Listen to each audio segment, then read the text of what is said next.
नमस्कार दोस्तों, हमारी पिछली वीडियो में आपने देखा कि किस प्रकार देवऋषि नारद जी को कामदेव पर विजय प्राप्त करने से अभिमान हो गया था और किस तरह भगवान शिव की आज्ञा की अवहेलना करते हुए तीनों लोकों में अपनी इस काम विजय का अहंकार पूर्वक वर्णन करते रहे। आइए इस वीडियो में जानते हैं कि कैसे भगवान विष्णु ने अपने इस परम भक्त को अहंकार मुक्त किया।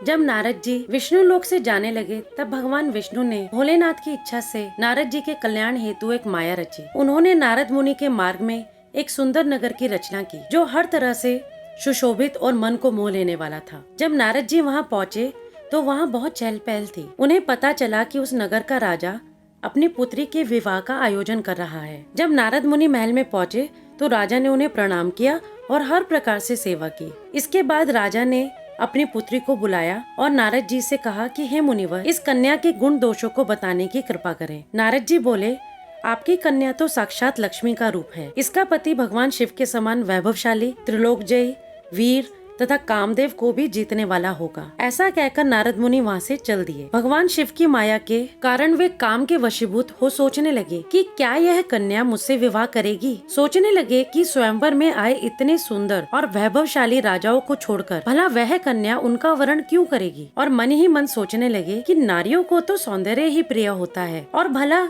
इस सृष्टि में भगवान विष्णु से सुंदर कौन है। बस ऐसा सोचकर नारद मुनि भगवान विष्णु के पास पहुँचे। भगवान विष्णु तो अंतर्यामी हैं। वो पहले से ही नारद मुनि के मन की बात जानते थे। फिर भी उन्होंने नारद मुनि से उनके आने का कारण पूछा। तब नारद जी ने उन्हें सारा वृतांत सुनाया और कहा कि हे प्रभु, आप मुझे अपना रूप प्रदान करें जिससे वह कन्या स्वयंवर में मेरा ही वर्णन करे। नारद मुनि की बात सुनकर भगवान विष्णु हंस पड़े और बोले, हे नारद, आप अवश्य ही जाइए। मैं आपका हित उसी प्रकार करूँगा जिस प्रकार एक वैद्य पीड़ित का करता है। ऐसा कहकर उन्होंने नारद मुनि को वानर का मुख तथा शेष अंगों को अपना मनोहर रूप दे दिया। अब नारद जी बहुत प्रसन्न थे। वह अपने आप को परम सुंदर समझकर स्वयंवर में आ गए और राज्य समय में जाकर बैठ गए। उसी सभा में दो रुद्रगण ब्राह्मण के रूप में बैठे हुए थे। नारद जी का वानर रूप केवल उस कन्या तथा रुद्रगणों को ही दिखाई दे रहा था। बाकी सबको नारद जी का वास्तविक रूप ही दिखाई दे रहा था। कुछ समय बाद वह कन्या हाथ में जयमाला लिए स्वयंवर में आई।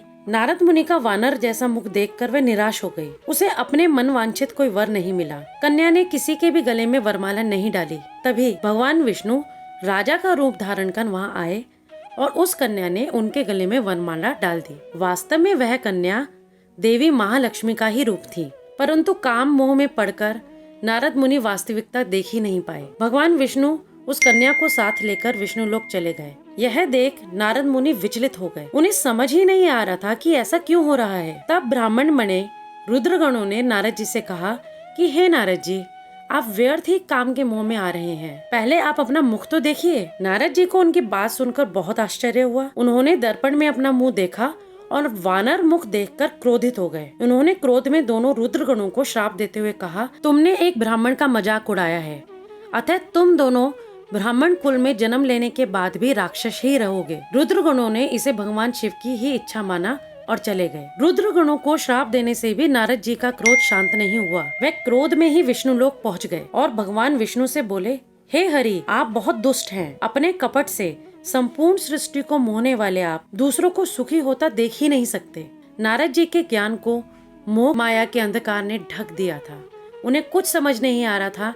उन्हें पता ही नहीं चल रहा था कि वो किससे और क्या कह रहे हैं। नारद जी भगवान विष्णु को श्राप देते हुए कहने लगे, जिस प्रकार आप दूसरों को स्त्री वियोग का दुख देते हो, इसी प्रकार आपको भी स्त्री वियोग का दुख भोगना पड़ेगा। जिस प्रकार आपने मुझे वानर का रूप दिया है, एक समय आने पर आपको वानर की ही सहायता लेनी पड़ेगी। भगवान विष्णु ने हंसते हुए नारद जी का यह श्राप स्वीकार कर लिया और उन्होंने अपनी रची हुई माया को समाप्त कर दिया। माया के जाते ही नारद जी का खोया हुआ ज्ञान लौट आया और उनकी बुद्धि पहले की ही तरह हो गई। उनकी सारी व्याकुलता, सारा क्रोध चला गया। जब नारद जी को अपनी करनी का ज्ञान हुआ तो वह बहुत पछताए। भगवान विष्णु से अपने किए के लिए क्षमा मांगने लगे। तब भगवान विष्णु ने कहा कि हे महर्षि, आप दुखी न हो, आप परम धन्य हैं। आपने अहंकार के वशीभूत होकर भगवान शिव की आज्ञा का पालन नहीं किया था, इसलिए उन्होंने आपका अहंकार नष्ट करने के लिए ही यह लीला रची थी। और अपने दिए हुए श्राप पर कृपया ना पछताएं। आपके श्राप में जगत का कल्याण छिपा है। और इस तरह देव ऋषि नारद का अभिमान टूटा और भगवान ने अपने भक्त का कल्याण किया।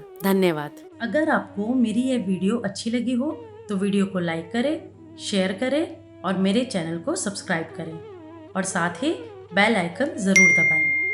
तो फिर मिलते हैं मेरी अगली वीडियो में। तब तक के लिए नमस्कार।